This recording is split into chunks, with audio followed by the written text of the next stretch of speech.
días, niños. Muy buenos días, padres de familia. Los saluda la maestra Lisbeth. Les doy la bienvenida a una clase más en esta modalidad a distancia.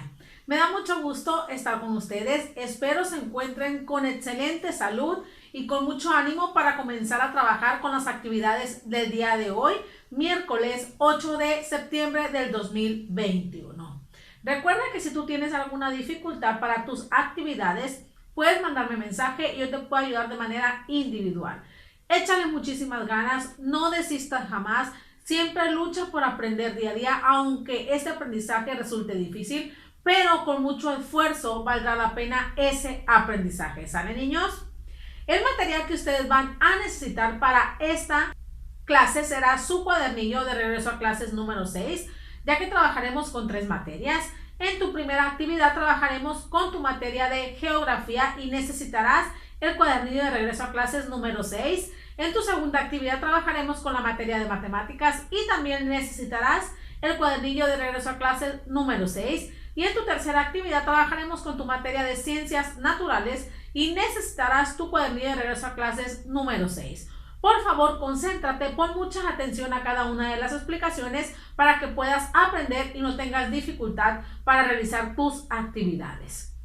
Recuerda que cada una de las actividades debe tener tu nombre y la fecha. También recuerda que las evidencias las estaré esperando en el transcurso del día y aparte de los trabajos, me tienes que enviar una fotografía tuya con tu uniforme y realizando estos trabajos. ¿Sale, niños? Entonces, sin más que decir, deseo que este día sea excelente para ustedes. Mucha suerte. Comenzamos.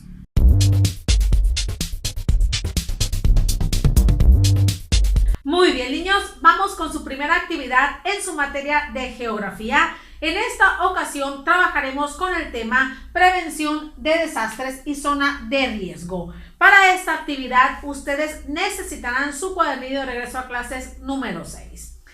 Antes de iniciar con la explicación de este tema, quisiera preguntarte sobre estos desastres. ¿Conoces qué es un desastre? ¿Qué diferencia hay entre desastre natural y desastre humano? ¿Conoces algunas medidas de prevención ante algún tipo de desastres? ¿Identifica los números de emergencia?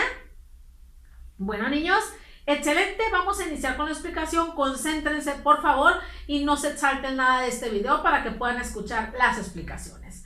Primero empezaré explicándoles qué es un desastre. Un desastre es un evento que afecta la vida de las personas. Además de la vida de las personas, un desastre también va a afectar el patrimonio de la población.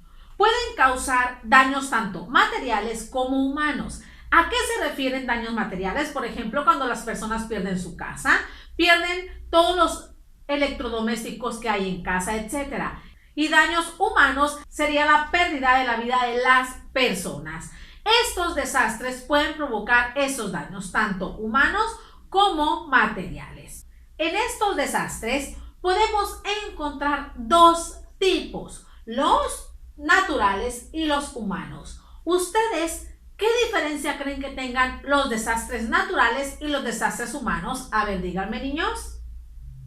Muy bien. Los desastres naturales son los provocados por la naturaleza. Estos no los podemos controlar. No está en nuestras manos controlar este tipo de desastres porque es provocado por la naturaleza.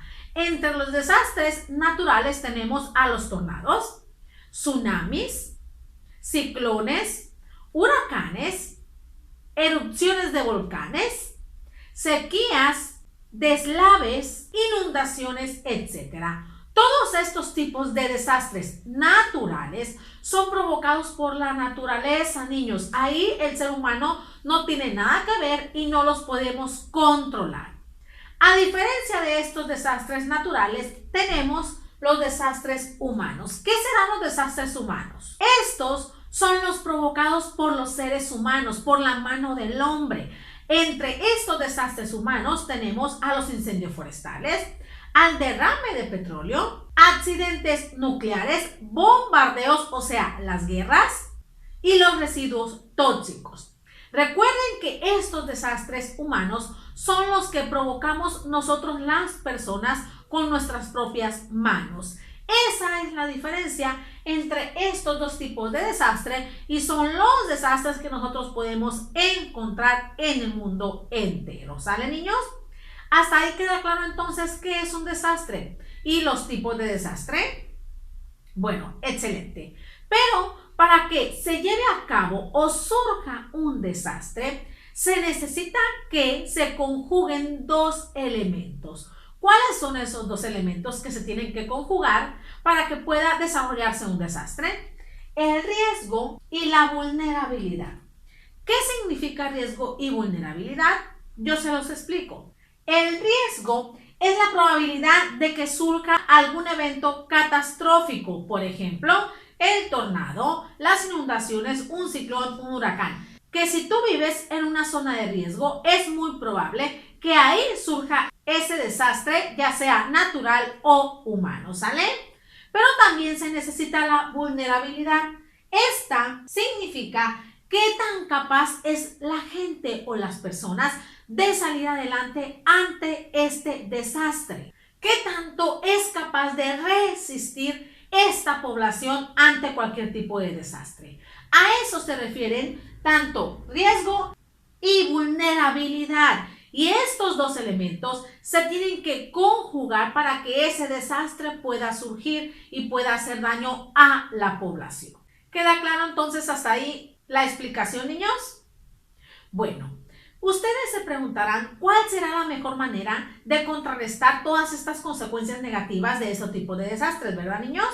Bueno, la mejor manera de contrarrestar todas estas consecuencias negativas de los desastres tanto naturales como humanos es la prevención. No se les olvide, prevenir es la que nos cuida a nosotros las personas de todas las consecuencias negativas de este tipo de desastres. Así como también la organización ciudadana, el conocimiento de las medidas que debemos seguir antes, durante y después del desastre. ¿Sale, niños?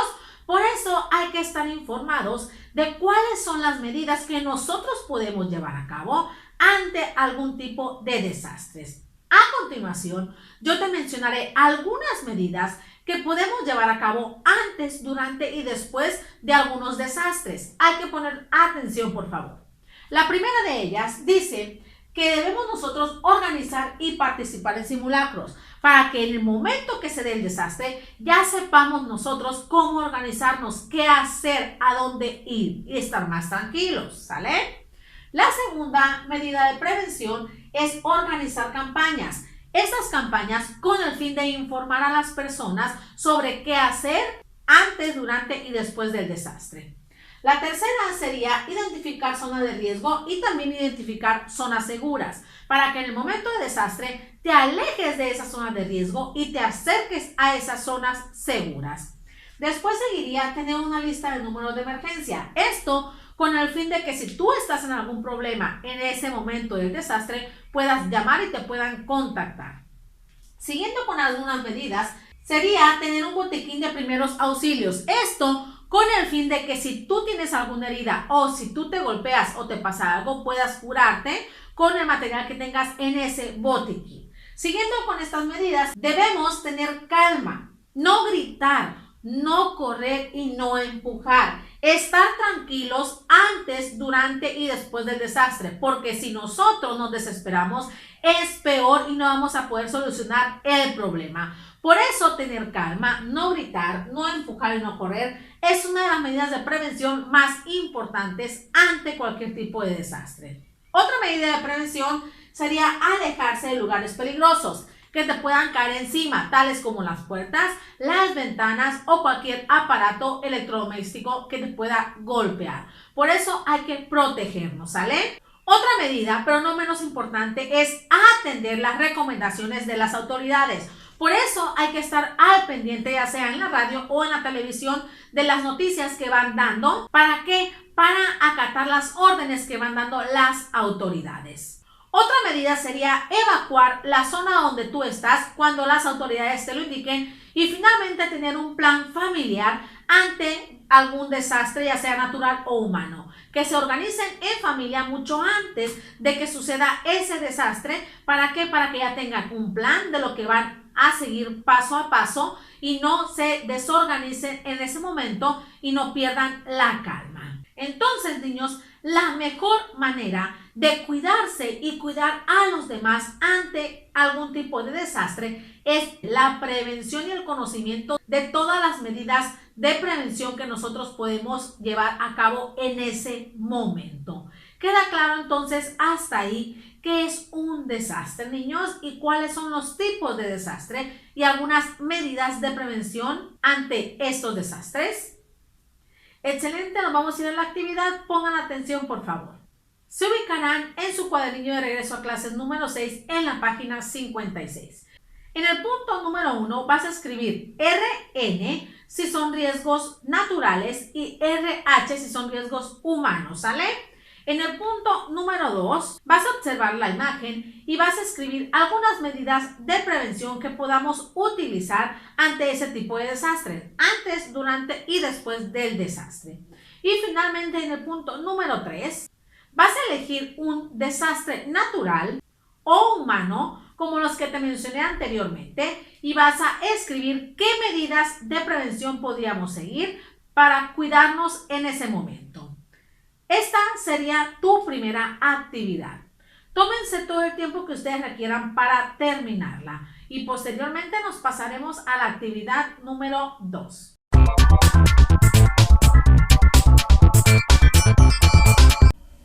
Excelente, niños, vamos por tu actividad número 2 en tu materia de matemáticas. Hay que estar concentrados, por favor. Trabajaremos con el tema reparto de fracciones. Antes de iniciar con la clase, quisiera realizarte algunas preguntas. ¿Sabes qué es una fracción? ¿Para qué la podemos utilizar o cuándo la podemos utilizar? Excelente. Bueno, una fracción es cuando nosotros dividimos en partes iguales un todo, ¿sale?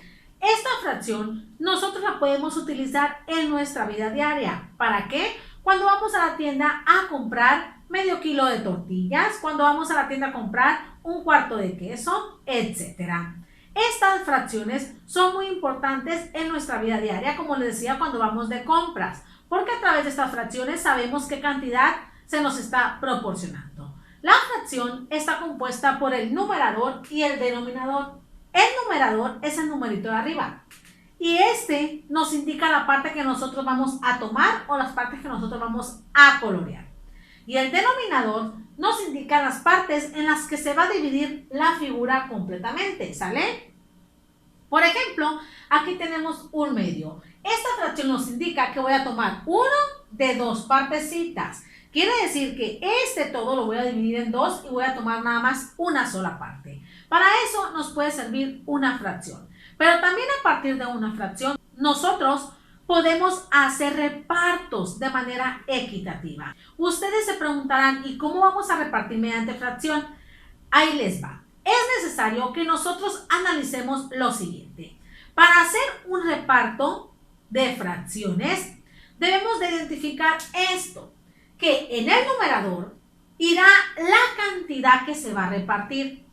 Escuchen, en el numerador va a ir la cantidad que se va a repartir. Si tú quieres repartir 2 manzanas, 3 plátanos, 4 uvas, eso va a ir en la parte de arriba, en el numerador.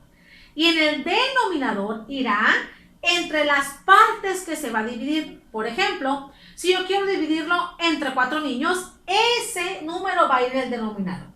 Ahorita les voy a mostrar ejemplos, pero es necesario que se aprendan esta solución para que no se les olvide. Recuerden que en un reparto de fracciones, el numerador va a estar integrado por la cantidad que se va a repartir, ya sean 4 uvas, 5 plátanos, 6 manzanas, etc. Y en el denominador debe de ir entre las partes que se va a repartir, entre las personas que se va a repartir ese producto, ya sean 4 niños, 5 personas, 6 personas, etc. A continuación te mostraré algunos ejemplos para que quede más claro. En el punto número 1 dice que voy a repartir 3 pizzas entre 4 niños. La fórmula nos dice que el numerador va a ser la cantidad que se va a repartir. ¿Qué es lo que se va a repartir aquí? 3 pizzas. Entonces, el número 3 va a ser el numerador porque es lo que se va a repartir. Y el denominador son entre las personas que se va a repartir o entre el número de partes que se va a dividir. ¿Entre cuántos niños se van a repartir esas 3 pizzas? Entre 4 niños. Así ustedes pueden formular un reparto de fracciones. En el numerador colocamos lo que se va a repartir y en el denominador colocamos entre las personas que se va a repartir. Les muestro otro ejemplo. Dice que vamos a repartir 4 barras de chocolate entre 5 niños. ¿Cómo formulamos la fracción? En el numerador va lo que se va a repartir, que son 4 barras de chocolate. Y en el denominador va entre las personas que se va a dividir esas barras de chocolate. ¿Entre cuántos niños las vamos a repartir? Entre 3. ¿Se fijan cómo formulamos una fracción para repartir en partes iguales? Recuerden que en el numerador va lo que se va a repartir y en el denominador van las personas entre las cuales se va a repartir. Pero también quiero enseñarles cómo podemos graficar en una recta estos resultados. Si a ustedes les muestran estos dos resultados, nos podemos dar cuenta que uno de ellos es mayor al entero, ¿verdad? ¿Cuál es el mayor al entero?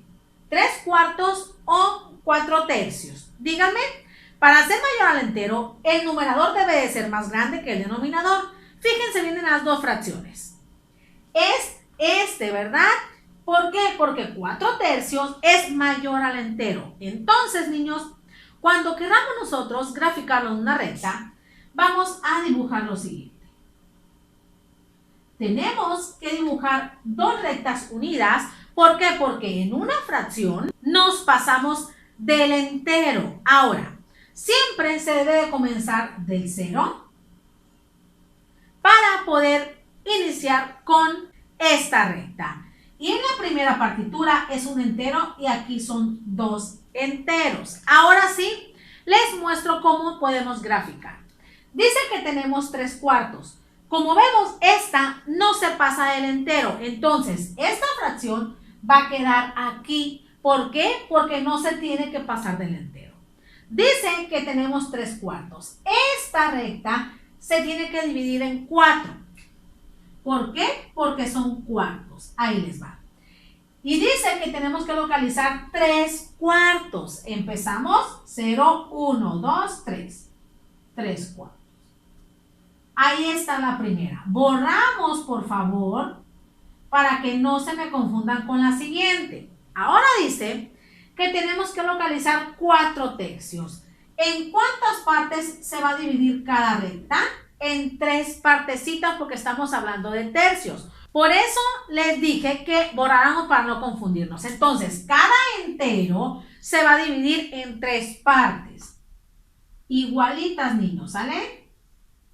Ok, ahora sí localizamos 4/3. 1/3, 2/3, 3/3, 4/3. Aquí están las dos fracciones. Se fijan que cuando se pasa del entero necesitamos realizar dos rectas juntas. Pero cuando no se pasa del entero no se necesita porque con una sola recta podemos localizar la fracción. Les muestro otro ejemplo de reparto de fracciones. Aquí te tengo dos ejemplos más de cómo podemos repartir en partes iguales mediante una fracción. Recordemos que el numerador es lo que se va a repartir o la cantidad de cosas que se van a repartir y el denominador es entre las personas que se va a dividir ese todo o entre las partes que se va a repartir ese todo, ¿sale? Esta formulita recuerden que la tienen que tener a la vista para que no se me confunda. Vamos con el primer problema, dice así. Martín y sus 2 hermanos se repartieron 5 panes en partes iguales. ¿Cuánto les tocó? Aquí nos dice que vamos a repartir, ¿qué cosa? 5 panes. 5 panes es lo que vamos a repartir. ¿Entre cuántas personas? Entre 2 hermanos y Martín, son 3 personas. Entonces, ¿cómo acomodamos esta fracción? Recuerden que el numerador es lo que se va a repartir. ¿Qué se va a repartir aquí? 5 panes. No se me confundan. y el denominador es entre las personas que se va a repartir o entre las partes que se va a repartir. ¿Entre cuántas personas se va a repartir ese pan? Si son 2 hermanos y Martín.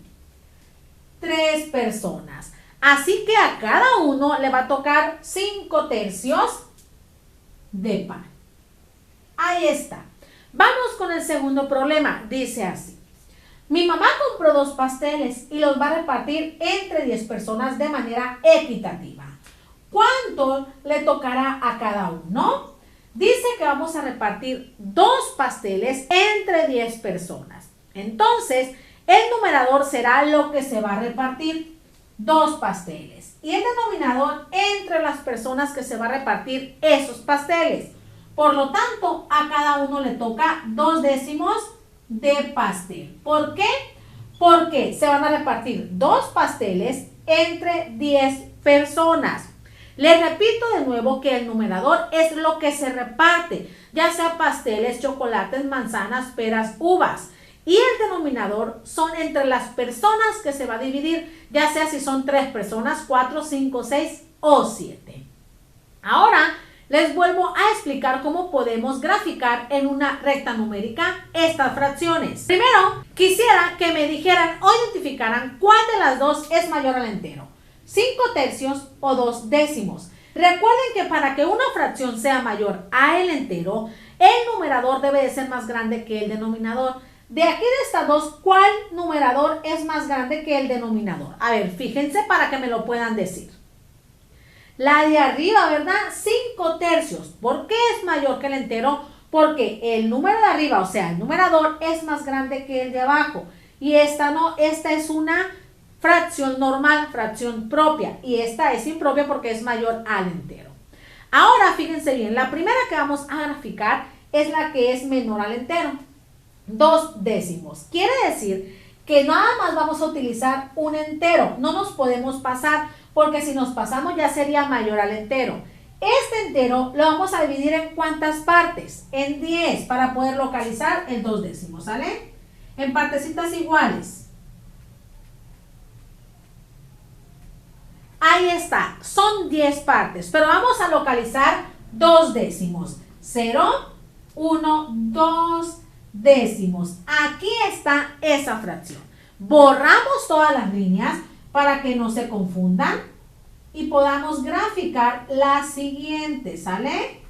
Cuando ya borremos todo lo que nos estorbe, vamos a realizar la siguiente fracción en esta recta numérica. Dice que tenemos 5 tercios. Quiere decir que cada entero lo vamos a dividir en 3 partes porque son tercios.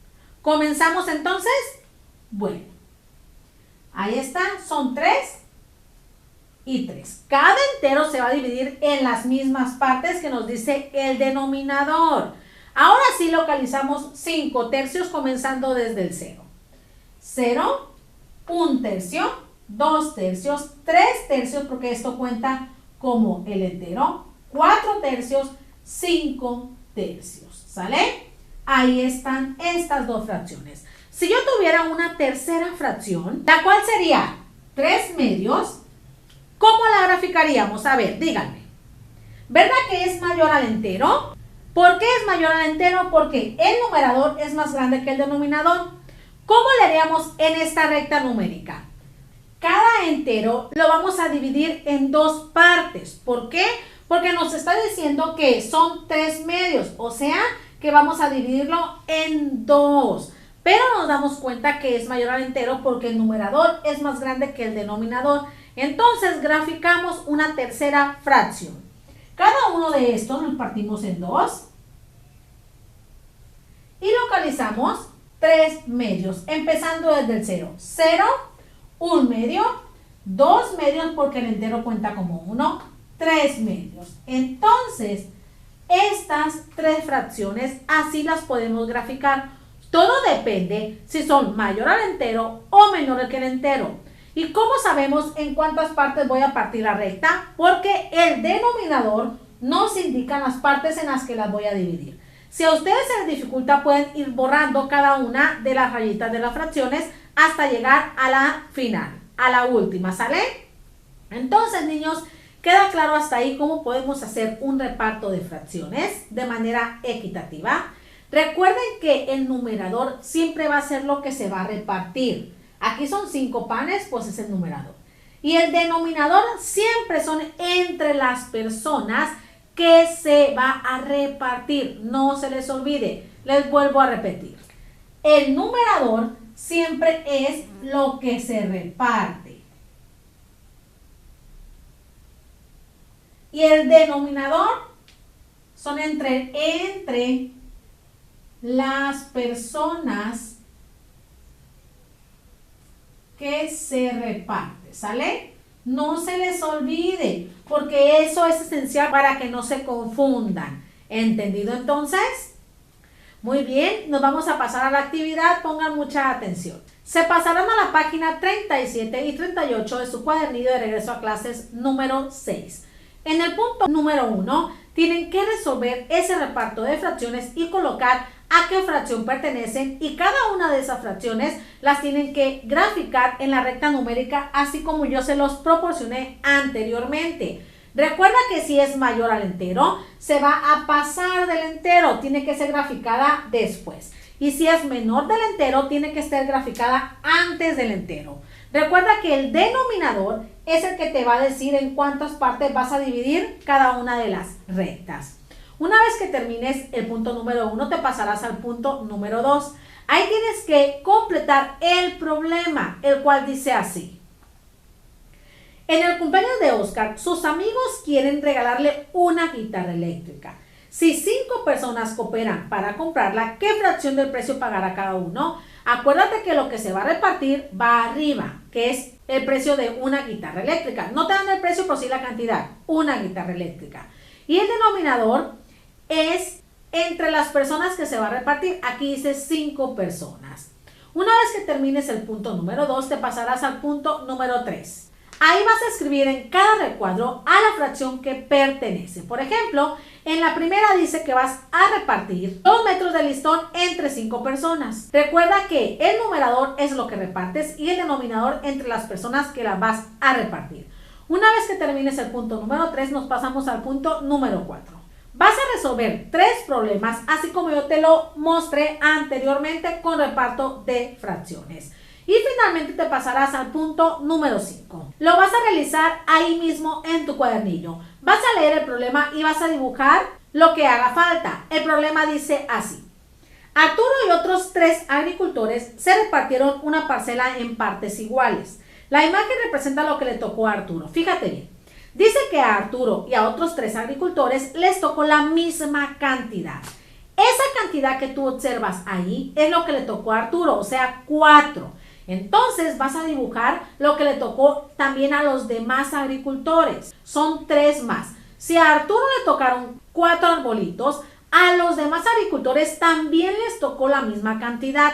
Entonces ahí tú vas a realizar las cantidades que hagan falta. Te repito, a Arturo le tocaron 4 arbolitos y a los otros 3 agricultores, a cada uno también le tocó la misma cantidad. Entonces ahí vas a dibujar la cantidad de arbolitos que hagan falta. ¿Queda entendida entonces la actividad que van a realizar? Tómense todo el tiempo que ustedes requieran para terminarla y posteriormente nos pasaremos a la actividad número 3.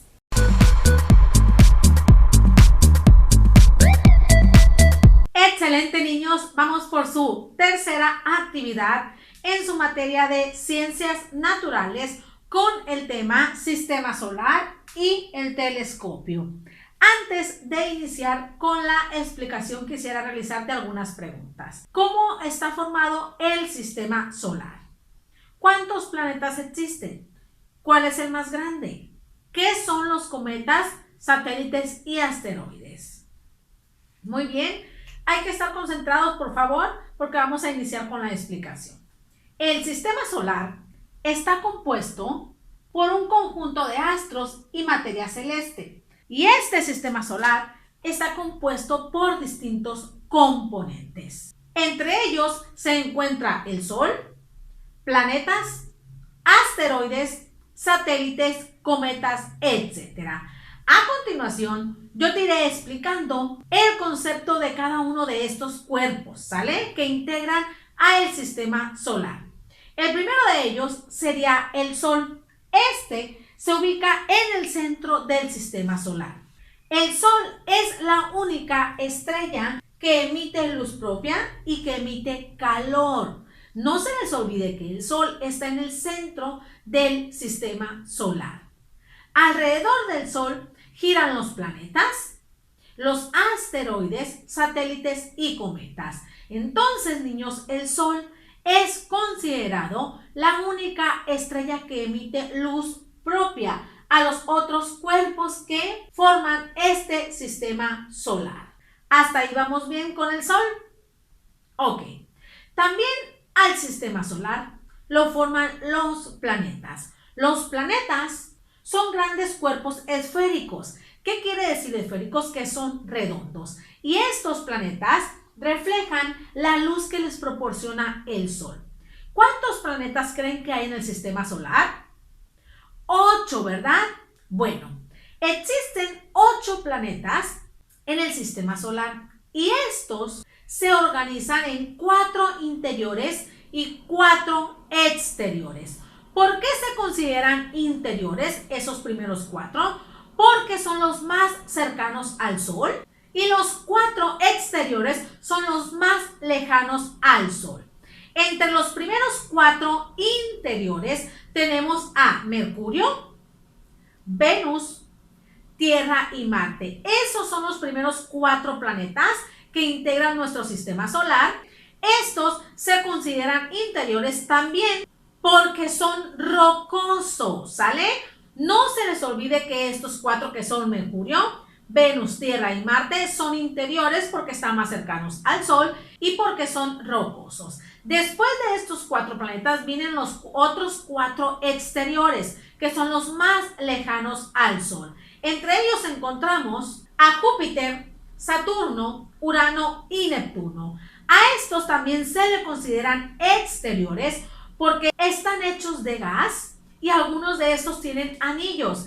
Y estos se le consideran planetas gigantes porque son de los planetas más grandes, ¿sale? Entonces, niños, ¿cuántos planetas dijimos que existían? 8. ¿Y cómo están organizados? 4 interiores y 4 exteriores. Los interiores son los que están más cerca del Sol y los exteriores más lejanos. También recuerden que los interiores son rocosos y los exteriores están hechos de gas. Todos estos planetas tienen 2 movimientos. ¿Cuáles son? ¿Se acuerdan? El movimiento de rotación y de traslación. Recuerden que estos 2 movimientos son distintos y cada uno de los planetas lo posee. El movimiento de rotación es cuando los planetas giran sobre su mismo eje, sobre sí mismos, ¿sale?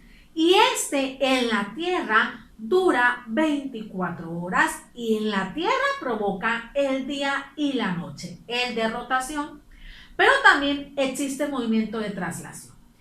Este es cuando los planetas giran alrededor del Sol, cuando se mueven alrededor del Sol. En la Tierra, este movimiento de traslación dura 365 días. Y este provoca las 4 estaciones del año y también el año bisiesto. Recuerden que el año bisiesto es cuando el año trae 366 días y ese día se le aumenta al mes de febrero. ¿Hasta ahí queda claro entonces las características de los planetas, niños? Pero además de los planetas y del Sol, ¿qué más integra nuestro sistema solar? Bueno, también existen satélites, asteroides y cometas. Los satélites son cuerpos y objetos que se ubican alrededor de los planetas. Estos satélites, ya sean naturales o artificiales, no emiten luz propia, emiten la luz que les proporciona el Sol. Como les decía, existen naturales y artificiales. Entre los naturales tenemos a la Luna y entre los artificiales tenemos a los objetos puestos en órbita de manera intencional. Estos satélites artificiales tienen un propósito, el proporcionar información a las personas sobre el universo, sobre el sistema solar. Por eso los satélites artificiales son puestos en órbita de manera intencional para recabar información sobre nuestro universo y sistema solar. Recuerden que estos satélites son cuerpos que giran alrededor de los planetas, y hay artificiales y hay naturales como la Luna. También nosotros en nuestro sistema solar tenemos a los asteroides. Estos son pequeños cuerpos rocosos y de forma irregular.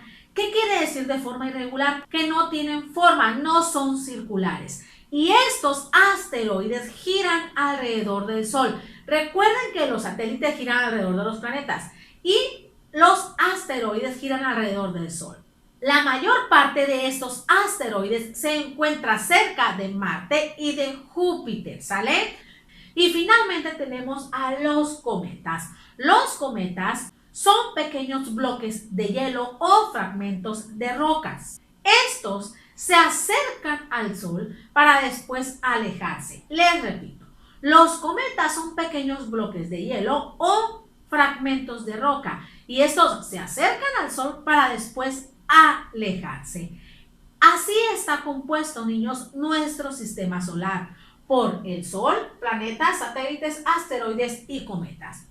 Pero me imagino yo que en algunas ocasiones nos preguntamos, ¿y cómo se descubrió todo esto? ¿Cómo se descubrió la organización de nuestro sistema solar? Bueno, esto se descubrió a partir del telescopio. ¿Qué es el telescopio? El telescopio es un instrumento de investigación que tiene y tenía la función de poder observar objetos y cuerpos lejanos como estrellas, planetas, etc. Pero ustedes se preguntarán cómo empezó todo. Bueno, alrededor del siglo XV, los seres humanos explicaban los cosmos de manera distinta. En ese entonces se pensaba que la Tierra era el centro del universo y que el Sol y todos los planetas giraban alrededor de la Tierra. A este sistema se le conoció como sistema geocéntrico. Recuerden que alrededor del siglo XV, el sistema geocéntrico nos decía que la Tierra era el centro del universo, el centro del sistema solar, y que alrededor de la Tierra giraban planetas y el Sol. Pero posteriormente, alrededor del siglo XVII, mediante la aplicación del telescopio, surgió otro sistema llamado heliocéntrico.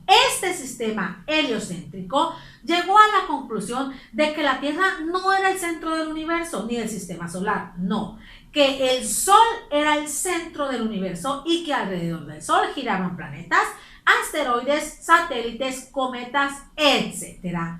Entonces, niños, a partir del surgimiento de ese sistema heliocéntrico, se supo en verdad cómo estaba organizado nuestro sistema solar. En ese siglo, en ese entonces, la forma de estudiar los cosmos y nuestro sistema solar cambió. Esto debido a que Galileo Galilei comenzó a explorar la Luna y el firmamento apoyándose en el telescopio. Entonces, Galileo Galilei fue quien inventó el telescopio con el fin de estudiar el firmamento y la Luna y hacer más descubrimientos. Mediante la utilización del telescopio, también se descubrió que la Luna era como la Tierra, que tenía montañas, cráteres y que no era un cuerpo liso. También a partir de la utilización de ese telescopio se descubrieron dos planetas, Urano y Neptuno. Como nos fijamos, niños, con la ayuda del telescopio cambió la forma de estudiar los cosmos y el firmamento. En la actualidad hay algunos telescopios que funcionan desde el espacio, pero hay otros que funcionan desde la superficie. A partir de estos telescopios, nosotros podemos observar cuerpos, ya sea grandes o ya sea pequeños. Pero también hay que destacar que hay cuerpos como la Luna y el Sol que no se necesita el telescopio para observarlos. Pero hay muchos otros cuerpos que sí necesitamos del telescopio para poderlos ver y observar. Por ejemplo, los anillos de Saturno, las lunas de Marte, los asteroides, cometas, etc. Entonces, niños, como podemos ver, El descubrimiento del telescopio cambió la forma de ver nuestro sistema solar, los cosmos y el firmamento. Y el descubrimiento de este telescopio sirvió para que en verdad supiéramos cómo estaba formado nuestro sistema solar. Recuerden que ese telescopio se descubrió en el siglo XVII por medio de Galileo Galilei. En la actualidad, aquí en México tenemos varios importantes. Por ejemplo, el telescopio milimétrico de Puebla, que sirve para realizar descubrimientos del universo. Entonces, niños, ¿queda claro hasta ahí el tema sistema solar y el telescopio? Bueno, espero que esta explicación te sirva para que puedas contestar la siguiente actividad. Pon atención, por favor. Te ubicarás en la página 51 y 52 de tu cuadernillo de regreso a clases número 6. En el punto número 1 tienes que colocar los nombres a cada uno de los planetas y a la estrella que ahí se te muestra. Recuerda la explicación que te acabo de proporcionar. Y en el punto número 2 vas a subrayar las oraciones correctas. Puede haber 2 o 3. Y en el punto número 3 vas a observar la imagen del sistema solar que está en el punto número 1 y vas a describirla. Por ejemplo, vas a escribir ¿cuántos planetas son? ¿Cuál es el más cercano al Sol? ¿Cuál es el más cercano a la Tierra? ¿Cuál es el más grande? ¿Cuál es el más pequeño? Etcétera. Lo puedes realizar ahí en tu cuadernillo. No se te pase, por favor. Después te pasarás a la página 52. En el punto número 1 vas a encerrar los cuerpos que se puedan observar a simple vista y vas a tachar los que solamente se puedan ver con el uso del telescopio. Posteriormente te pasarás al punto número 2. Ahí tienes que completar las oraciones de manera correcta con alguna de las dos palabras que ahí te proporcionan. Y finalmente te pasarás al punto número 3. Vas a escribir ahí en tu cuadernillo la diferencia entre el sistema geocéntrico y el sistema heliocéntrico. Esta explicación te la proporcioné anteriormente en el video, ¿sale? ¿Queda claro entonces lo que van a hacer, niños? Tómense todo el tiempo que ustedes requieran para finalizarlo, ¿sale? Muy bien, han llegado al final de su clase. Muchas gracias por haberme acompañado hasta aquí y no haberse saltado nada de este video. Espero mis explicaciones te sirvan para que puedas aprender día a día y puedas realizar tus actividades. Recuerda que estoy a tus órdenes por si tienes alguna dificultad. Cuídate mucho, te mando un fuerte abrazo y un beso de parte de tu maestra, que desea verte el día de mañana, ¿sale? Nos vemos pronto. Bye.